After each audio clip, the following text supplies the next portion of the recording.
વિદ્યાર્થી મિત્રો, Shri Vidyanagar high school online learning પ્રોગ્રામમાં આપને આવકારે છે.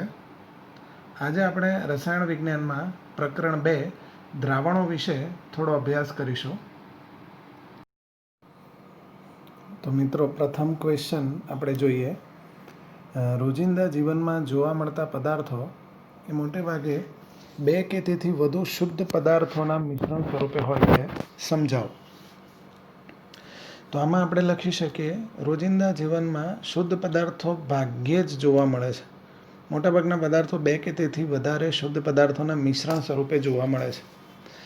સામાન્ય જીવનમાં તેનો ઉપયોગ એનું જે કોમ્બિનેશન છે એની પર એ આધાર રાખે છે. દાખલા તરીકે આપણે રોજિંદા જીવનમાં મિશ્ર ધાતુઓ વાપરીએ છીએ. બ્રાસ એટલે કે પિત્તળ, કોપર અને ઝીંકનું મિશ્રણ છે.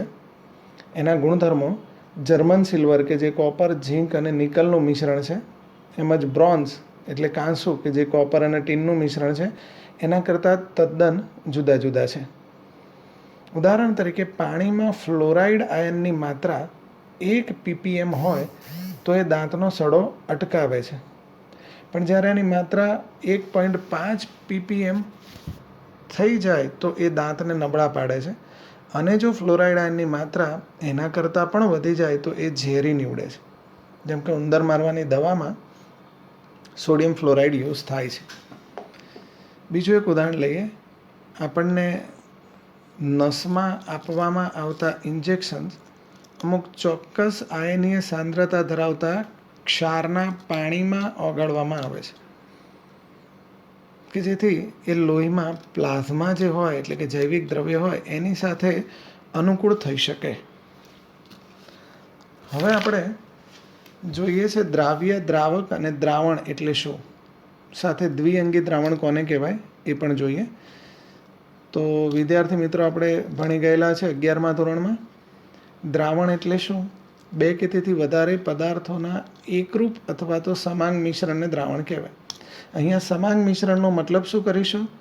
તમામ પદાર્થો જે મિશ્રણમાં રહેલા હોય એના સંગઠન, એના ગુણધર્મો સમગ્ર મિશ્રણમાં એક સરખા હશે. દ્રાવ્યની વ્યાખ્યા જોઈએ.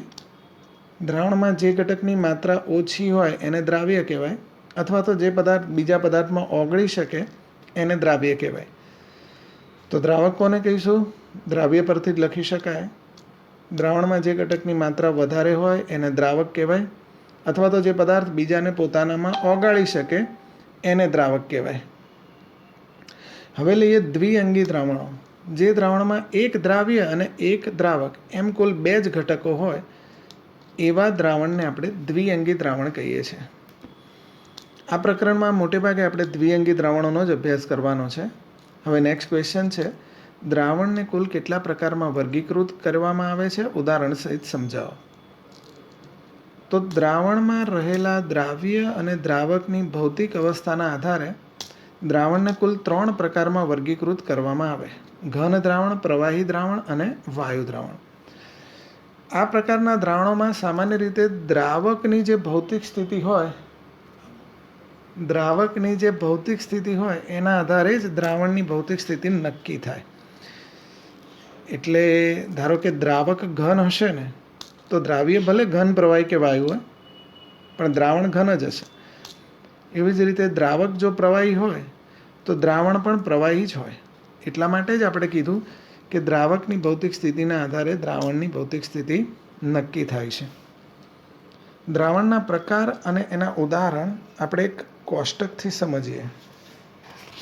જો મિત્રો, કોષ્ટકમાં લેફ્ટ સાઈડ સૌથી પહેલાં દ્રાવણના પ્રકાર લખ્યા છે, પછી ભૌતિક અવસ્થા દ્રાવ્ય અને દ્રાવકની, અને પછી એવા દ્રાવણના ઉદાહરણો. તો સૌથી પહેલાં જુઓ તમે, દ્રાવકની ભૌતિક અવસ્થા ઘન અને દ્રાવ્યની પણ ઘન, તો બનતું દ્રાવણ ઘન હશે. મેં તમને કીધું એમ, દ્રાવકની ભૌતિક અવસ્થા ઘન હશે તો દ્રાવણ ઘન જ હશે. એના ઉદાહરણો જુઓ. સોનામાં ઓગાળેલ તાંબુ એટલે કે સોનાનું ઘરેણું, એમાં સોનું વધારે માત્રામાં હોય એટલે એ દ્રાવક, એ ઘન હોય, અને તાંબુ ઓછી માત્રામાં હોય એટલે દ્રાવ્ય, એ પણ ઘન હોય, એટલે સોનાનું ઘરેણું જે દ્રાવણ કહેવાય એ પણ ઘન હોય.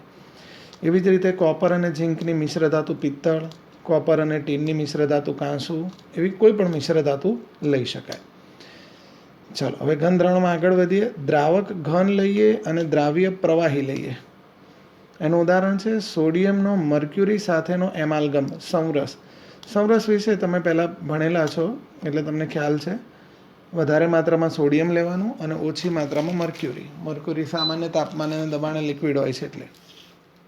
ત્રીજું ઉદાહરણ, દ્રાવક ઘન અને દ્રાવ્ય વાયુ. હાઇડ્રોજનનું પેલેડિયમમાં બનાવેલું દ્રાવણ.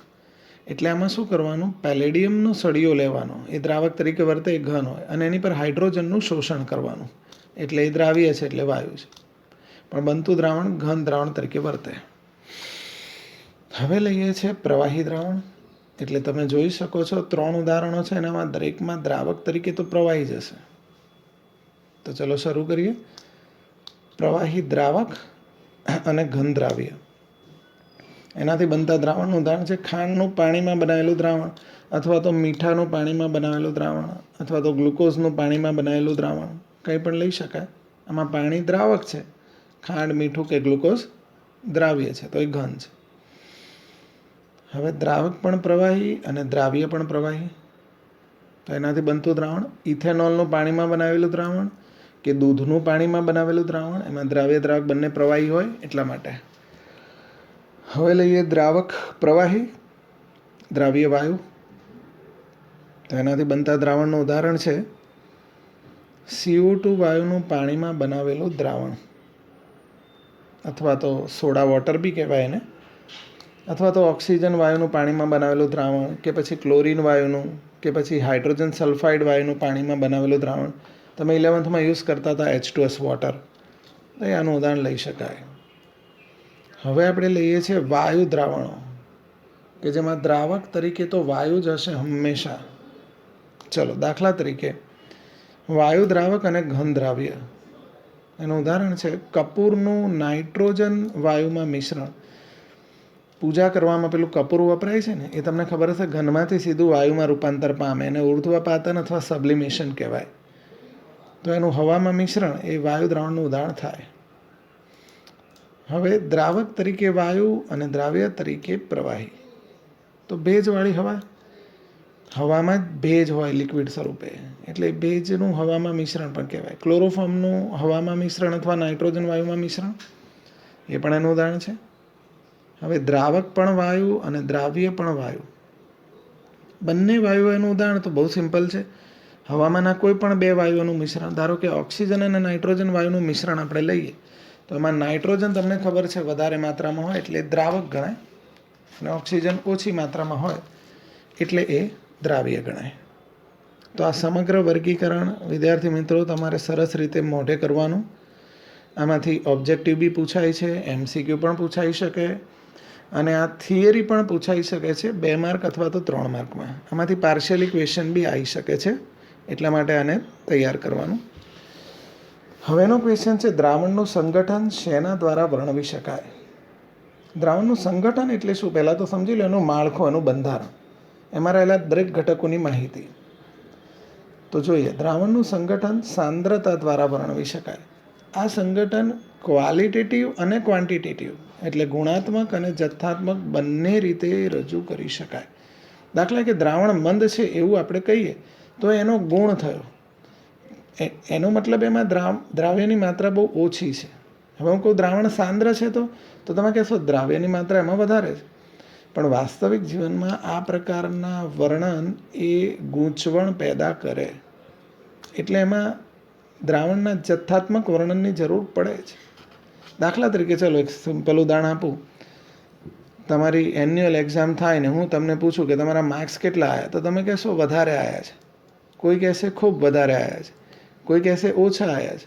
તો આનાથી જજમેન્ટ નહીં લગાવી શકાય કે તમારે એકચ્યુઅલમાં કેટલું રિઝલ્ટ છે. તો એના માટે શું કરવું પડશે, જથ્થાત્મક માહિતી, એટલે આંકડો જોઈશે, 80, 70, 90 કેટલા છે એનો આંકડો જોઈશે. તો એના માટે આપણે હવે આધાર રાખવાનો છે સાંદ્રતા. તો જો દ્રાવણની સાંદ્રતાને જથ્થાત્મક રીતે રજૂ કરવા માટે કેટલીક રીતોનો ઉપયોગ કરીએ છીએ. એ રીતો તમે 11મા ધોરણમાં થોડી ભણેલા છો.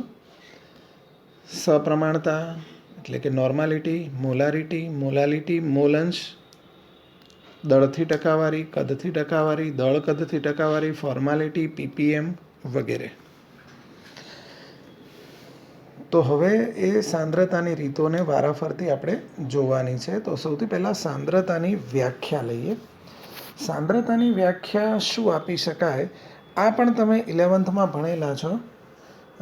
સાંદ્રતા એટલે એકમ કદના દ્રાવણમાં અથવા તો એકમ વજનના દ્રાવકમાં ઓગળેલો દ્રાવ્યનો જથ્થો. અહીંયા આપણે એને મેન્શન કરેલી છે. આ 11th આપણે ભણેલા છે. હવે સાંદ્રતા નક્કી કરવાની કેટલીક રીતો જોઈએ છે. ધ્યાનથી સમજજો. આ રીતો વિશે સૌથી પહેલાં આપણે લઈશું દળથી ટકાવારી.